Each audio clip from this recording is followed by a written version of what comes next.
There are a ton of midtail cargo bikes available in North America right now.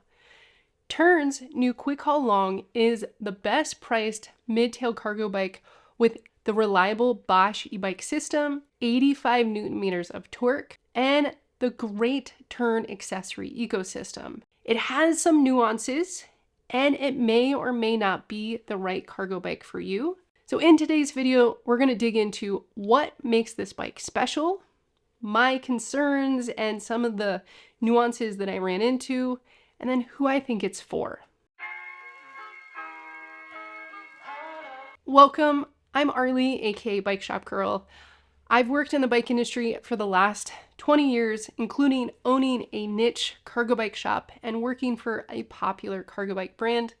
And then earlier this year, I took the huge jump into making videos like this full time to help get families on their bike to leave the car at home when they can. So if you've watched this channel for a while, you know that for several years I worked for Tern Bicycles after closing my bike shop.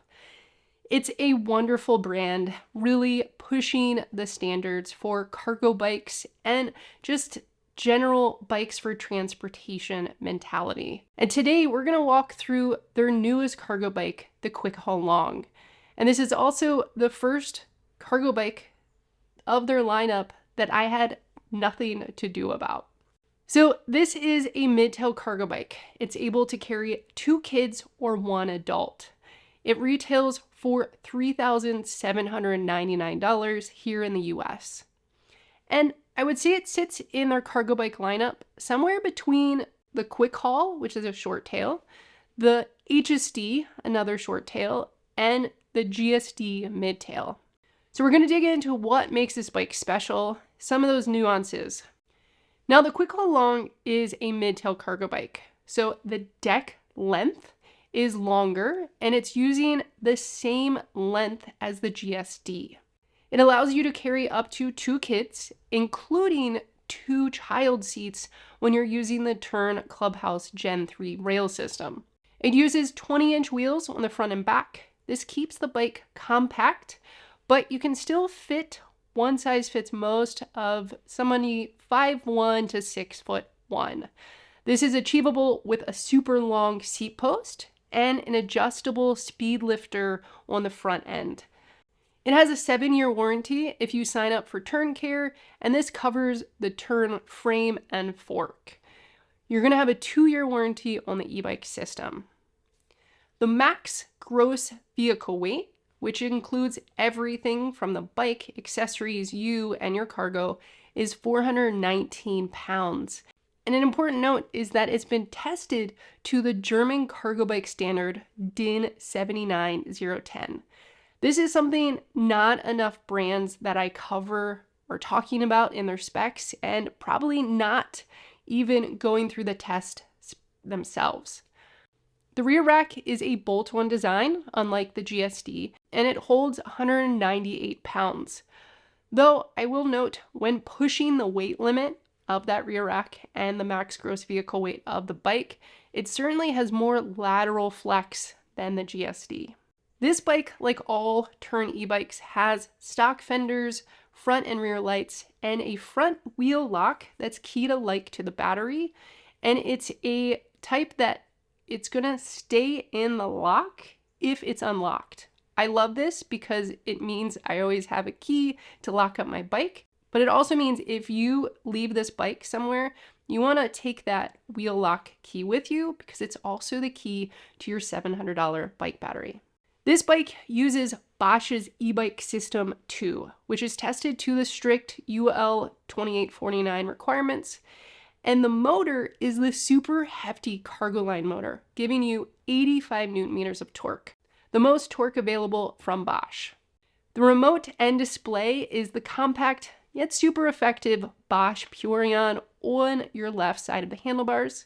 It has 1 battery slot with 500 watt-hour power pack battery under the rear rack. The battery is locked on. It can be charged on or off the bike and comes with a 4 amp Bosch charger. Tern says you can get between 26 and 53 miles per charge. As you should know, this really depends on your tire pressure, your hills, your shifting, which mode you use, how much you're carrying, and all sorts of things. I've personally been getting a reliable 28 miles, which is great since I live in a pretty hilly area, I'm always carrying a kid, and I live on turbo. If you charge this battery from 0 to 100, it's going to take 3.5 hours. Really quick, before we talk about fit and handling, if you're finding this video useful, do me a favor, hit like and think about subscribing. Your engagement is so important to help this channel grow. One of the pros and cons of the Quick Haul Long is how they achieve the bike fit. The bike fits someone 5'1" to 6'1", which is not the same range that you would achieve on the GSD. I do think many people will appreciate the standard stem and handlebar to dial in their fit. The last thing I want to talk about fit as we move into the handling discussion, as this bike fits more like a trekking or sport bike than the GSD Gen 2 or either HSD versions. You're going to be leaned over forward a little bit more and a less relaxed fit. Some people really might like this, especially if they're already cyclists. Others may not feel as confident because you don't have as much weight back on your sit bones and you're not in that really comfy position to maintain the rear weight if you're carrying heavy cargo or kids. The handling is much faster and the bike isn't as stiff laterally. So it can feel a bit twitchy, and if you're maxing out that rear cargo weight, you may feel more of a wag of the bike frame than you're used to if you've tried the GSD or HSD bikes. I will say that compared to an Aventon or an Extra Cycle, they all kind of feel the same, but the GSD and HSD are much stiffer bikes and you don't feel that cargo as much in the back. So personally, I enjoyed the fit of this bike as I'm always struggling on longer rides or climbing hills with the relaxed geometry cargo bikes and my knees. I like that the more aggressive seat tube, so the tube right here is going to be a little bit more aggressive and put me over my pedals a little bit more. This really only matters for longer rides or when I'm climbing. If I'm in that more relaxed position on the GSD, I have to kind of push myself forward to get my knees over the pedals. One, for efficiency, but also so my knees don't ache. But with that pitched forward position, the bike comes a little bit twitchier and you're going to need to feel a little bit more confident in the turns so that you don't get worried when you feel that wag. The bike has a Tektro 1x9 drivetrain that was made for Tern. It was my first experience using it and I had absolutely no problem with it. The Tektro hydraulic brakes were fine. I live in a pretty hilly area and you can feel the brake lever fade on the descents. So just as you're pulling it, as the brake rotor and pads heat up, you can kind of feel it fade under you and you have to grab the lever a little bit more. If you're comparing the Quick Haul Long to less expensive cargo bikes, these brakes are great. If you're comparing it to a GSD, that bike has 4 pistons or 4 brake pads grabbing that rotor. On the Quick Haul Long or any less expensive bike, make sure if you have smaller hands, you can grab that rear brake lever really nice and confidently, and that's just an adjustment on your brake lever. It wouldn't be a Tern if we weren't talking about accessories. There are a couple of unique accessories for this bike. The first one's going to be the Stodex. These are the side foot placement or places that you would lay your cargo on the back sides.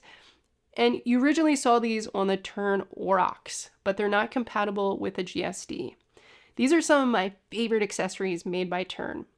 You use them by pulling a pin out and folding them down, and you can also snug up your cargo using that pin in the back, locking them in place in small increments. They don't rattle, and I love that I can tuck everything out of the way if I need and fold them out and have them locked in place. It's a much better upgrade than the double wide decks that Tern put out, but they're not as wide, which to me is totally fine. Another unique accessory just for the Quick Haul is the Cash Box L. And it's this bag that can be installed in the middle of your frame underneath the battery. It's a great accessory to keep your flat kit, locks, or other bits. I am disappointed that Tern didn't include it, like you might see the recent Mueller Multi-Tinker or even the much cheaper Abington Abound comes with this hard-sided bag already installed when you purchase the bike. This is a great segue to the nuances of the Quick Haul Long. I realize I am going to be more intimately aware of Tern, their products, and all of the things that they've done over the last 5 to 6 years.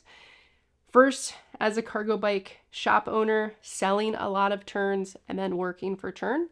So just know that that's my disclaimer when I talk about nuances. So the Quick Haul Long is going to be really ideal for some customers, which I'll talk about in a bit. But it feels like Tern could have completely skipped over this bike if they had just kept the GSD Gen 1 in market with some basic adjustments to make it cheaper. Removing that handle post, downgrading the drivetrain, things like that. For the Quick Haul Long, they did everything they could to cut cost without cutting safety, which I obviously appreciate. But there are small things like not including mounting holes for a second battery pack. There's definitely room on the frame for it, and all they would have had to do is tap and have mounting place so somebody could buy the battery harness and pay for their shop to add in wiring to run the dual battery, which this e-bike system can totally have. The kickstand is fine, but in a way, Tern has set this unique standard for cargo bikes with their locking kickstand called the lock stand. And I wish it was an upgrade option to have that on this bike, because to me, that locking kickstand is worth hundreds of dollars if you're carrying your kids on the back.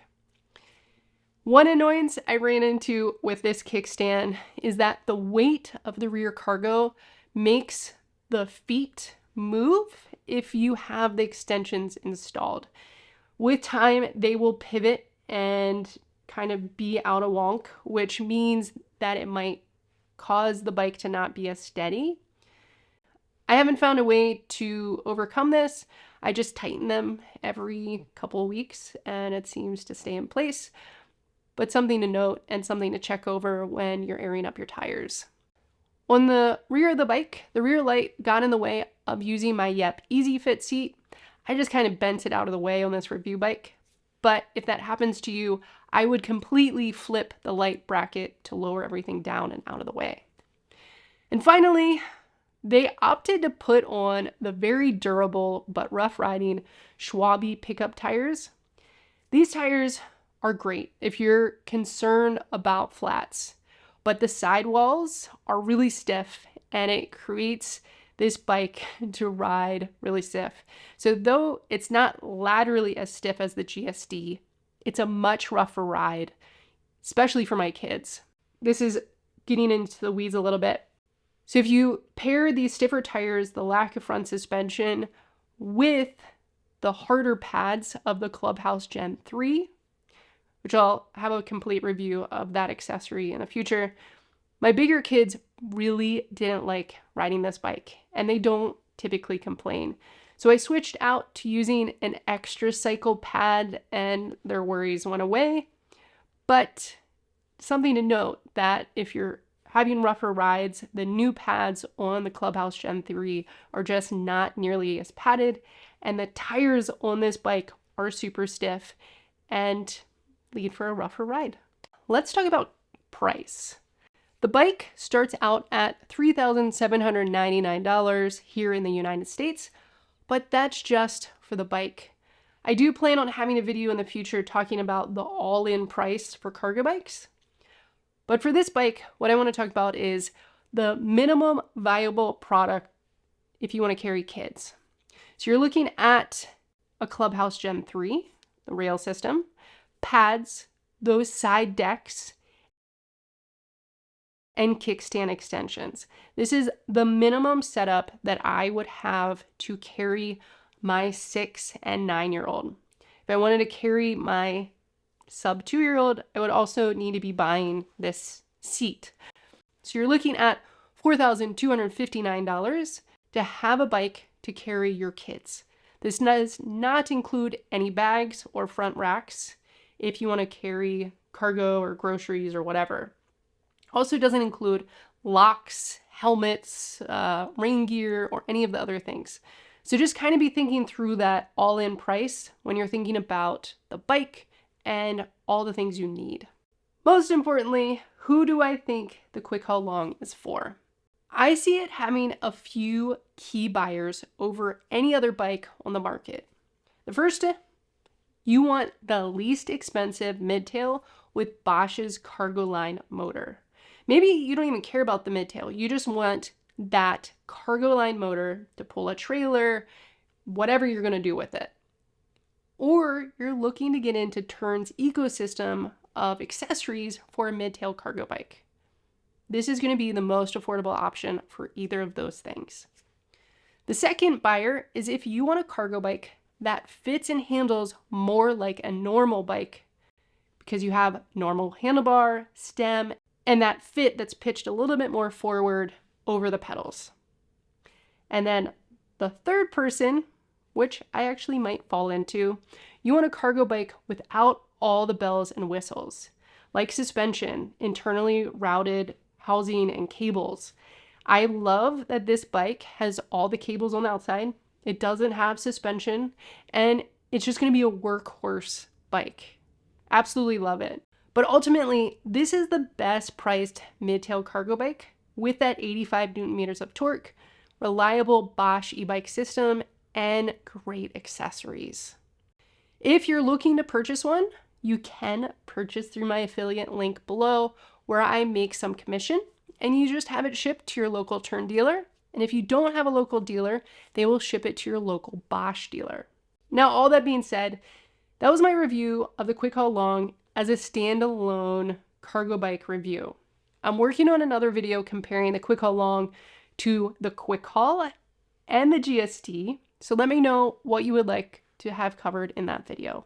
If you made it this far in the video, thank you so much for watching, and please do leave a comment or hit subscribe so the YouTube gods show my content to more people.